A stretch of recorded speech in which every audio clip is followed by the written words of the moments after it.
AP మద్యం కేసులో కీలక మలుపు చోటు చేసుకుంది. రంగారెడ్డి జిల్లా కాచారంలో ఏపీ సిట్ సోదాలు నిర్వహించింది. ఈ సోదాల్లో భాగంగా సులోచన ఫామ్ హౌస్ లో 11 కోట్ల రూపాయలు సీజ్ చేశారు. రంగారెడ్డి జిల్లా శంషాబాద్ మండలంలో కాచారంలోని సులోచన ఫామ్ గెస్ట్ హౌస్ లో అక్రమ మద్యం నగదు డంప్ ను గుర్తించారు. A40 వరుణ్ ఇచ్చిన సమాచారంతో సిట్ రైడ్ చేశారు. 12 బాక్సుల్లో నగదు దాచినట్టు గుర్తించారు. 2024 జూన్లో ఈ మొత్తం దాచినట్టు అధికారులు పేర్కొన్నారు. మరోవైపు నగదు సీజ్ ఘటనలో చాణక్య, వినయ్ పాత్రపైన సిట్ బృందం విచారణ చేపట్టింది.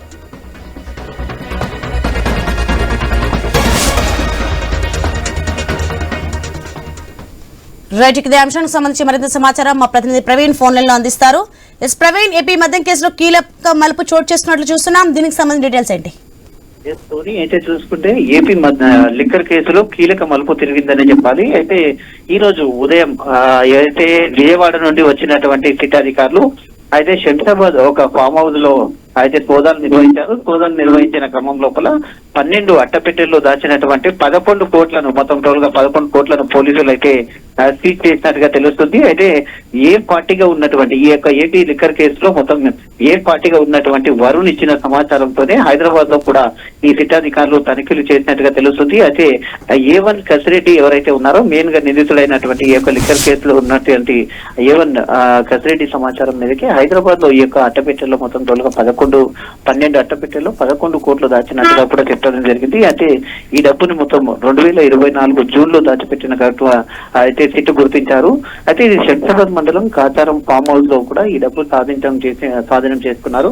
అయితే అక్కడ వెళ్ళినటువంటి సిట్ అధికారులు ఆ ఫామ్ హౌస్ కి వెళ్ళినట్టు సిట్ ఉంది కదా, అక్కడ ఉన్నటువంటి ఫామ్ హౌస్ సిద్ధం కూడా అందులో మొత్తం ఫైల్స్ ఉన్నాయి, ఏం లేదని చెప్పడం చేత పక్క సమాచారంతో వెళ్ళినటువంటి ఈ యొక్క సిట్ అధికారులకు మొత్తం టోటల్ గా అక్కడ నుండి 11 కోట్లు స్వాధీనం చేసుకోవడం జరిగింది. అది ఈ ఫామ్ హౌస్ మాత్రం సులోచన ఫార్మ్ ప్రొఫెసర్ బాలరెడ్డి పేరున ఉన్నట్టుగా కూడా తెలుస్తుంది. కాబట్టి బాలరెడ్డిని కూడా విచారణ చేస్తున్నారు. ఈ ఫామ్ హౌస్ లో ఇక్కడ ఇంత డబ్బు ఉండడానికి కారణం ఏంటి, వాళ్ళకు ఈ ఫామ్ హౌస్ ప్రొఫెసర్ అయినటువంటి బాలరెడ్డికి సంబంధాలు ఏంటి అనే కోణం లోపల కూడా సిట్ అధికారులు దర్యాప్తు చేస్తున్నారు. అయితే మరికొంతమంది పైన ఈ యొక్క లిక్కర్ కౌన్సిల్ లో మరికొంతమంది పైన రైట్స్ జరగనున్నాయనే కోణం లోపల కూడా సిట్ అధికారులు ఉన్నట్టు సమాచారం అయితే తెలుస్తుంది. మొత్తం టోల్ గా ఇప్పటికే ఈ యొక్క కేసులో ఉన్నటువంటి ఎవరైతే నిందితులు ఉన్నారో ఆ నిందితుల నుంచి మొత్తం టోల్ గా 62 కోట్ల రూపాయలను ఇప్పటికే వారి బ్యాంక్ అకౌంట్ల నుంచి నగదును ఇప్పటికే తీసేసిన నేపథ్యంలో భారీగా హైదరాబాద్ లో డబ్బు మొత్తంలో స్వాధీనం చేసుకోవడం పైన తీవ్ర అయితే కుచ్చుకట్ట రేపిందని తెలుస్తుంది. మరికొద్ది చోట్ల కూడా ఇంకా కొన్ని చోట్ల కూడా ఇక దీనికి సంబంధించిన అయితే మొత్తం దాడులు కూడా నిర్వహిస్తారని కూడా తెలుస్తుంది. Right, thanks for the information Praveen. Right, ఇదే అంశానికి సంబంధించి మరింత సమాచారం మా ప్రతినిధి హరీష్ ఫోన్ లైన్ లో అందిస్తారు. Yes Harish. Present liquor scam కు సంబంధించినటువంటి వ్యవహారంలో ఏపీకి సంబంధించినంత వరకు కూడా పెద్ద ఎత్తున సిటీకి సంబంధించినటువంటి యంత్రాంగం దర్యాప్తు చేసినటువంటి ఇప్పటి వరకు కూడా ఎలాంటి ఆధారం కూడా లేదు అనేటువంటి ఒక వాదన అటు నిందితులు ఆరోపణలు ఎదుర్కొంటున్నటువంటి వ్యక్తుల నుంచి వస్తుంది. అయితే ఇప్పుడు ఈ కేసుకు సంబంధించినటువంటి వ్యవహారంలో రాబోయేటువంటి రోజుల్లో ఎలాంటి స్టెప్ ఉంటుందని కూడా ఆసక్తికరం మారింది. ఇప్పుడు స్వాధీనం చేసుకున్నటువంటి డబ్బుకు సంబంధించినటువంటి లావాదేవీలు మద్యం ద్వారా జరిగినాయా లేదంటే ఇతరత్ర లావాదేవీల ద్వారా జరిగినాయా అనేది కూడా తేలాల్సినటువంటి అవసరం ఉంటుంది అనేటువంటి ఒక అభిప్రాయం సిట్కి సంబంధించినటువంటి అధికారుల నుంచి వస్తుంది. అయితే సిట్ అధికారులు ముందస్తుగా అందినటువంటి సమాచారం ప్రకారం పక్కా ఇన్ఫర్మేషన్ తోనే అధికార యంత్రాంగం వెళ్ళిన తర్వాత అక్కడ ఉన్నటువంటి బాక్సులు అది సాధారణ బాక్సులుగానే ముందు నమ్మించేటువంటి ప్రయత్నం చేశారు. అయితే సిట్ అధికారులు ఉన్నటువంటి ఇన్ఫర్మేషన్ తో పూర్తి స్థాయి ఇన్ఫర్మేషన్ తీసుకున్న తర్వాత పక్క ఆధారాలతో అధికారులు రంగంలో దిగారు. కేసుకు సంబంధించి దర్యాప్తుకు సంబంధించినటువంటి వ్యవహారంలో సిట్ మొదటి నుంచి కూడా దూకుడుగా ముందుకు వెళుతున్నటువంటి నేపథ్యంలో ఇప్పుడు ఈ నగదు బయటపడిన తర్వాత పరిణామాలు ఎలా ఉంటాయి అన్నది కూడా ఆసక్తికరంగా మారింది. ఒకవైపు ఆధారాలు లేవు అంటూ వస్తున్నటువంటి విమర్శలకి సిట్ ఎలాంటి సమాధానం చెప్తుంది, అదేవిధంగా దొరికినటువంటి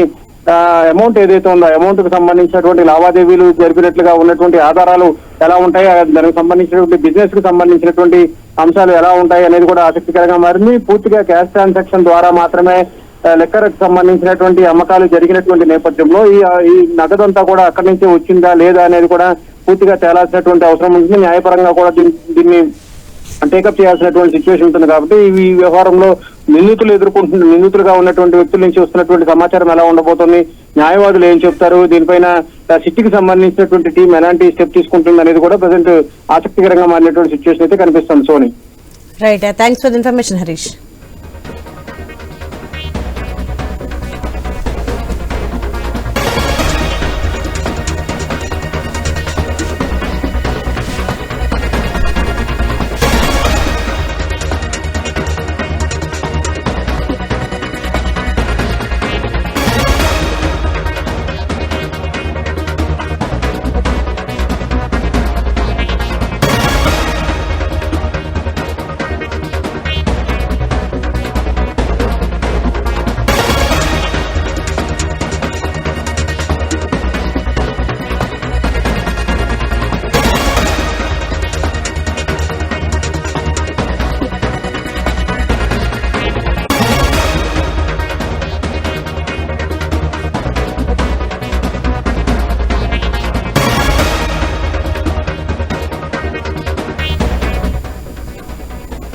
ఏపీ మద్యం కేసులో కీలక మలుపు చోటు చేసుకుంది. ఆ బ్రేకింగ్ ఇప్పుడు మనం చూస్తున్నాం. రంగారెడ్డి జిల్లా కాచారంలో ఏపీ సిట్ సోదాలు నిర్వహించింది. ఈ సోదాల్లో భాగంగా సులోచన ఫామ్ హౌస్ లో 11 కోట్ల రూపాయలు సీజ్ చేశారు. రంగారెడ్డి జిల్లా శంషాబాద్ మండలంలో కాచారంలోని సులోచన ఫామ్ గెస్ట్ హౌస్ లో అక్రమ మద్యం నగదు డంప్ ను గుర్తించారు. A40 వారు ఇచ్చిన సమాచారంతో సిట్ రైడ్ చేశారు. 12 బాక్సుల్లో నగదు దాచినట్టు గుర్తించారు. 2024 జూన్ లో ఈ మొత్తం దాచినట్టు అధికారులు పేర్కొన్నారు. మరోవైపు నగదు సీజ్ ఘటనలో చాణక్య వినయ్ పాత్రపైన సిట్ బృందం విచారణ చేపట్టింది.